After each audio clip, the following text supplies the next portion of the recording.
have made so many mistakes when it comes to my career path, it is not even funny. Hey, what's up? My name is Elena, welcome back to my channel, and in today's video I wanted to talk about what my journey has been like in the online space. The ups and the downs, the detours I've taken, because it has definitely not been a straight path. But I feel like stories like this are important to share because sometimes it's easy to look at other people or to watch other people's journeys and think, wow, it was so step by step and easy for them and things just kind of naturally unfolded. They really knew what they were doing and they went for it and they achieved their goal. And that's certainly not always the case, and certainly has not been the case for me. But they say you learn more from your mistakes than from your successes, so hopefully you can learn and take away something from this video to apply to your own life so that you don't have to make quite so many mistakes as I did.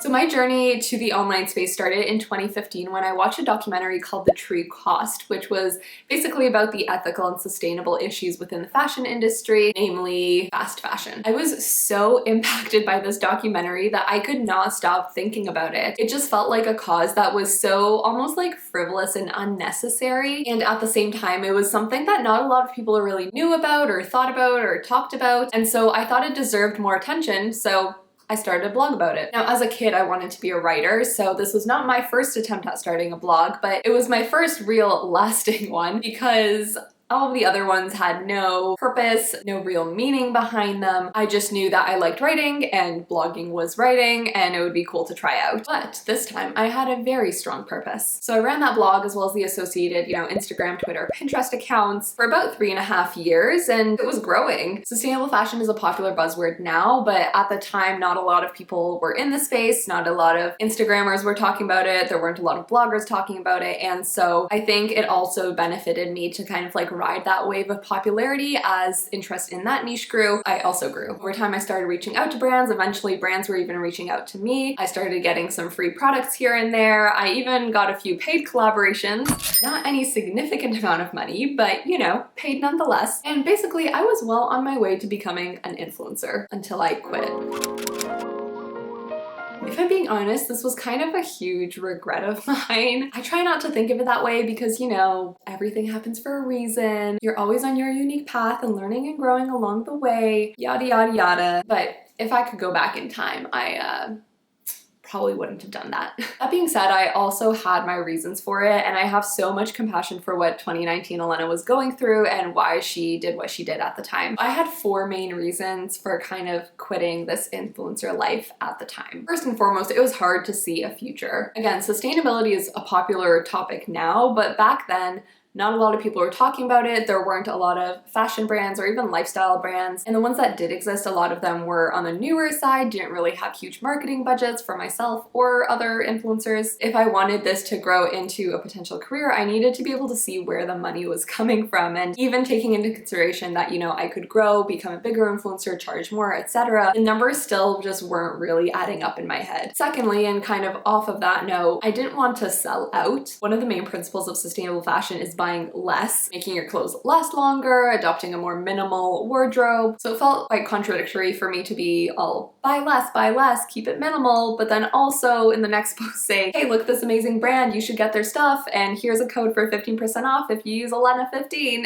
I just had some conflicting thoughts about that, and I don't necessarily think that the two contradict each other per se, but in my head, I couldn't reconcile that at the time. The third reason was that I just kind of didn't feel like needed anymore. After several years in the space, I definitely started noticing a shift. There were a lot more vloggers and Instagrammers and influencers kind of hopping on this sustainability trend, and so there was a lot more stuff out there on the topic. And now I've never really been like a fashion person, so I wasn't gonna start like styling outfits and stuff. I also didn't want to go in the direction of like the deep science and informational side of sustainability as some people did. I just wasn't really sure where my place in that niche was anymore, and honestly I kind of lost confidence in my value. Finally, and this was probably one of the biggest contributing factors to this whole situation, it was that I was in a rush. In addition to all the other things I mentioned, at this point I had recently graduated university, tried out my first few real jobs. My journey through many jobs is a story for another day, but one of the things I learned was that I really did not want to be stuck in a traditional 9-to-5 job. In fact, I hated the idea of that so much that after being let go from a job, I decided that I wasn't going to look for another one and was going to try to figure out a way to make money in other ways. Because my blog wasn't really at a place to support me in doing that at the time, I decided to start offering freelance social media services. So the decision to quit and abandon this platform that I built wasn't really a conscious one. I just kind of eventually stopped writing blog posts, stopped posting on Instagram, and the more time went on, the weirder it felt to just like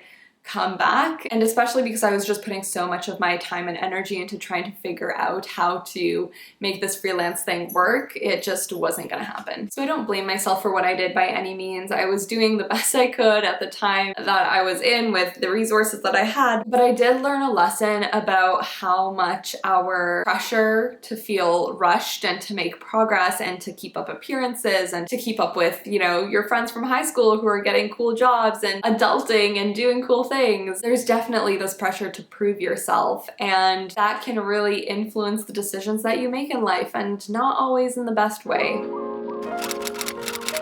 So at this point, it probably comes as no surprise that my main priority was making money. But after finding my first few freelance clients, I decided, actually, I think I want to be a productivity coach. So I decided to get a part-time job while I figured out how to set that up and get the ball rolling. And this is the point at which I really started to approach the online space as a business owner. I started new accounts, and while I was still posting on Instagram, I was really approaching it from the perspective of how do I get clients? So I was posting in a different way. I was measuring different kinds of metrics, and obviously my goal was very different. And at first it was kind of fun, but if I'm being honest, it eventually started to feel like I was just like playing pretend as a business owner rather than actually being one. And then over time, as I worked with business coaches and was kind of like learning online marketing skills, I started picking up on all of these messages of how to show up online and who I was supposed to be and what I was supposed to say and how I was supposed to appear and present myself to potential clients. And it just started to feel so constricting. There was a lot I started to miss about being able to just express myself freely online and not have to think about how does this tie back to a product or service, or how is this going to result in me getting clients. And of course, these are not hard and fast business rules by any means, and in fact, a lot of people will probably tell you some things of the opposite, but this was the world that I had kind of been in and the bubble I was in, and the messaging was really strong and really influencing the way I was thinking at the time. And also, I just like missed sharing fun things about my life, you know, things that didn't relate to business. And I miss talking about some of those like ethical brands that I loved and all the stuff that I was still doing even though the blog wasn't running anymore. So eventually I kind of realized by asking myself, you know, even if this business does become massively successful, do I even want the life that's on the other end of that? Like, is that actually the road I want to continue down on? And sadly, the answer was no.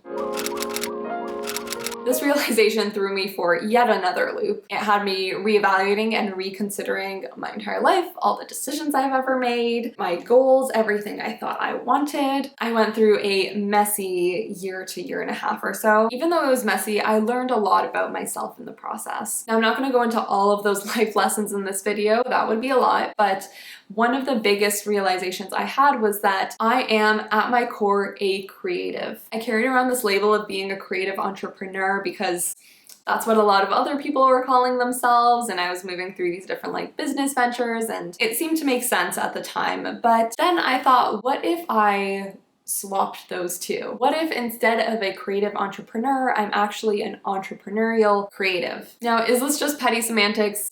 Maybe, but it was amazing to see what a difference that little swap of words made for me. It really helped me reprioritize who I am, which is a creative, and really acknowledge that that's what I am, and I'm just doing these entrepreneurial-like things as a result of the kind of world we live in, as many creatives do. So the business part really becomes secondary. It becomes this like byproduct rather than the point. It's been a very, very, very slow transition since having that realization. The pull to go back to something that feels so much more stable and secure and concrete and clear is definitely strong. But you know, starting this YouTube channel was a huge step for me in aligning more with my true self and sharing that with the world. It's one of the reasons I decided to start a YouTube channel to begin with, because it's one of the few platforms where you can actually make a substantial and decent amount of income as a creator purely from creating, not by like selling services or whatever it is. Of course, there are still brand deals, sponsorships, etc., all these other things that you could also do. And that's not to say that I will never offer products or services again. In fact, my coaching services are still up on my website and still available, but it's just like I said, it's just not the point anymore. So yeah, it feels a little weird to say it out loud like this, but I am actively working on building a personal brand as a digital content creator. And I love this label of creative because it's something that can really grow and change and evolve with me as I grow and change and evolve. It's flexible and it can mean so many things. And I want to have a wide variety of projects to work on. I want to have multiple streams of income. I want to make an impact and connect with a larger community. And as an introvert, the online space is a great way to do that. So